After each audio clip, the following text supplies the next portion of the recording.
저는 별다른 준비를 하지 않고 그냥 게임하고 그림 그리고 놀았습니다. 그때. 놀아도 연대 온다. 안녕하세요. 지음이들입니다. 네, 오늘 저는 진행을 맡은 지음이들의 금수저 제니입니다. 저는 지음이들의 대장 소리입니다. 저는 지음이들의 문학소녀 다연입니다. 네, 요즘 수능 100일이 깨졌다더라고요. 네, 그렇죠. 그래서 여러분들에게 도움을 드릴 수 있는 영상 입시 영상에 대해서 준비해보았습니다. 첫 번째 질문입니다.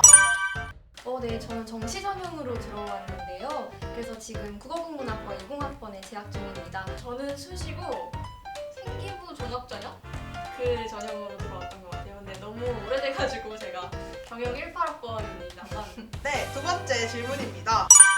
저는 기숙형 고등학교를 다녔는데 워낙 학교에서의 다연이랑 기숙사에서 다연이가 좀 달라서 학교 다연, 기숙 다연 이렇게 불렸었어요. 신기하다. 학교에서는 좀 긴장도 잘 하고 사람이 많다 보니까 경직되어 있었는데 기숙사만 들어가면 좀 고삐가 풀려가지고 노래도 부르고 다니고 발로 박수도 치고 이러면서 저는 특히 그 고등학교 시절에는 T의 그 성향이 더 강해서 정말 재수가 없었을지도 모르겠습니다.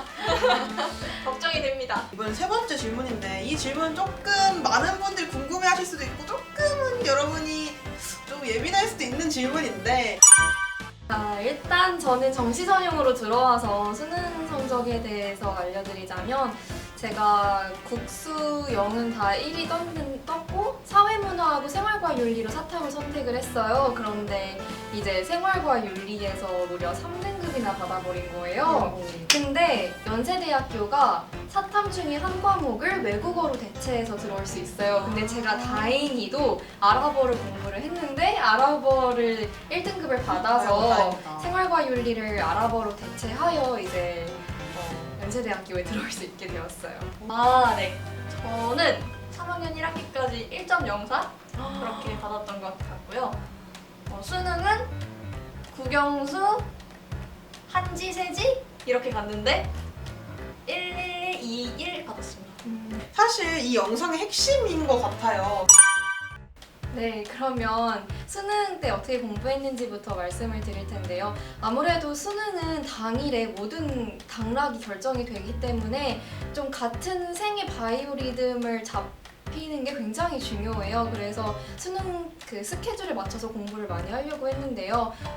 저는 아침잠이 없는 사람이고 아침에 훨씬 집중이 잘 되는 사람이었기 때문에 좀 몇 시에 일어났지? 한 5에서 6시 정도에 일어나서 이제 공부를 시작을 했어요. 그러면 수능보다 훨씬 시작 전이잖아요. 그래서 그때는 국어 공부를 위주로 했었고요. 왜냐하면 아무래도 국어 공부가 제일 힘들다고 생각을 했었기 때문에 제가 국어를 정말 어려워했어요. 그래서 제가 재수를 했을 때 9월 때만 해도 수능이 2등급이 떠서 진짜 마음이 힘들었거든요. 근데 수능 당일에는 제 인생 최고점까지 올릴 수가 있었습니다. 어떻게 할 수 있었는지 여러분들한테도 좀 공유를 해드리고 싶은데 일단 기출문제가 일단 정말 중요합니다. 저 같은 경우에는 첫 번째로 주제별로 돌렸어요. 인문사회, 과학, 법, 경제 등 비문학 지문이 여러 가지가 있잖아요. 그래서 주요 6, 9, 11 수능 15년도 정도를 한 바퀴를 돌린 다음에 그 다음엔 연도별로 접근을 했어요. 왜냐하면 그 주제별로 국어 과목을 접근하는 거랑 연도별로 한 템포씩 끌고 가는 거랑 좀 대하는 게 달라지거든요. 그리고 세 번째는 이 첫 번째 때 돌렸던 어려웠던 법, 경제라든지 과학, 기술 지문들 같이 어려웠던 주제들을 다시 한번 돌리는데요. 이 세 개를 끊임없이 수능 직전까지 돌렸습니다. 그런데 많은 수험생분들이 이렇게 반복적으로 기출문제를 다루면 아니 나는 이 지문만 봐도 답이 보인다, 공부가 안 된다 이러시는 분들이 있는데요. 그럴 때 추천드릴 수 있는 공부 방법은 본인만의 해설지를 만들어 보는 겁니다. 이렇게 모의고사 한 세트를 쭉 풀고 난 다음에요. 1번부터 45번까지 물론 지금은 문항수에 변경이 있었지만 저 때만 해도 1번부터 45번까지였거든요. 이 전체 지문에 대한 해설지를 직접 작성해 보는 겁니다. 마더텅이나 자이스토리 해설지 보신 적 있으시죠? 그거랑 유사하게 본인이 만들어 보는 겁니다. 그렇게 만들어 보면 분명히 논리의 허점이 발견이 되거든요. 이런 식으로 스스로의 허점을 발견을 하면서 보완해가는 공부를 하셨으면 좋겠습니다. 그 다음에 쭉 수능 시간표에 따라서 공부를 하면 이제 오후가 돼요. 근데 오후에는 제가 배도 너무 고프고 이제 체력도 다 떨어져가지고 집중을 하기가 너무 힘들더라고요. 그래서 그럴 때면 듣고 싶었던 인강이나 아니면 수강하는 단과 강좌 같은 거를 들으면서 시간 관리를 했던 것 같습니다. 그렇게 저는 무조건 이 모든 일을 10시까지 마쳤어요. 10시까지 마치고 이제 대중교통을 이용해서 집으로 들어가잖아요. 그러면 시간 투자하기 좀 힘들었던 한국사나 아니면 영어 같은 단어 같은 거를 좀 들으면서 집으로 이동을 했었고요. 이렇게 했던 이유는 집에 가면 이제 모든 걸 다 내려놓고 오로지 휴식을 하고 싶었기 때문이에요. 아무래도 수능은 체력전이기 때문에 30분 정도 운동을 하고 항상 잠에 들었었고요.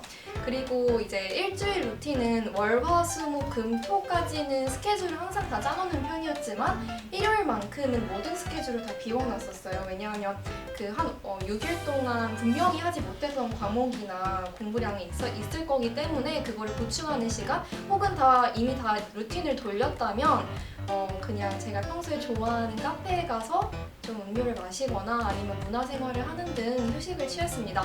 많은 수험생분들이 365일 다 롱런 해야 된다고 생각을 하시지만 공부하는 것만큼 휴식을 취하는 것도 굉장히 중요해요.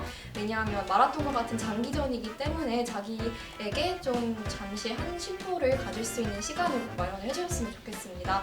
저와 같은 수험생분들은 공부를 할 때 인강 선생님들을 많이 찾게 되죠. 그런데 요즘 선생님들이 너무 많아서 어떤 선생님을 찾아 들어야 되는지 그리고 나한테 맞는 선생님은 뭔지에 대해서 고민이 또 많으실 것 같아요. 저 같은 경우에도 그거는 안 오르고 근데 선생님은 너무 많고 그래서 진짜 힘들었거든요. 그래서 일단 1타 강사인 데에는 이유가 있어요. 그래서 인강 사이트 1타 강사분들을 쭉 들어보시고요.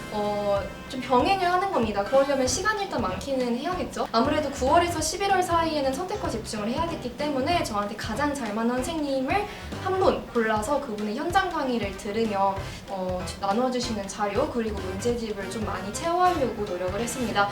저는 복습이랑 같은 아는 내용도 여러 번을 자주 보는 거를 좋아했는데 한 문제집, 수학 문제집을 풀더라도 한 번 풀고 또 다시 풀고 새로 풀고 학교에서 배웠던 내용도 EBS 인강 같은 걸 또 들어가지고 여러 번 주기적으로 복습하는 시간을 가졌던 것 같습니다.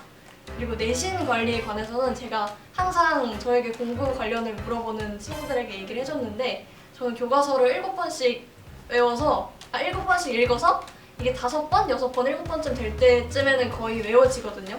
그래서 그냥 내신 시험에서는 국어든 영어든 다른 탐구 과목이든 그냥 통째로 그 과목을 외워서 시험에 임했던 것 같습니다. 저는 생기부는 우선적으로 그냥 모든 학교 생활에 성실하게 임하는 척도라고 생각할 수 있다는 의견이라서 그 시행되는 어떤 상? 교내상 같은 거에 최대한 열심히 참여를 했고요. 자소서는 주변에서 되게 많이 받으시는 분들이 많아요.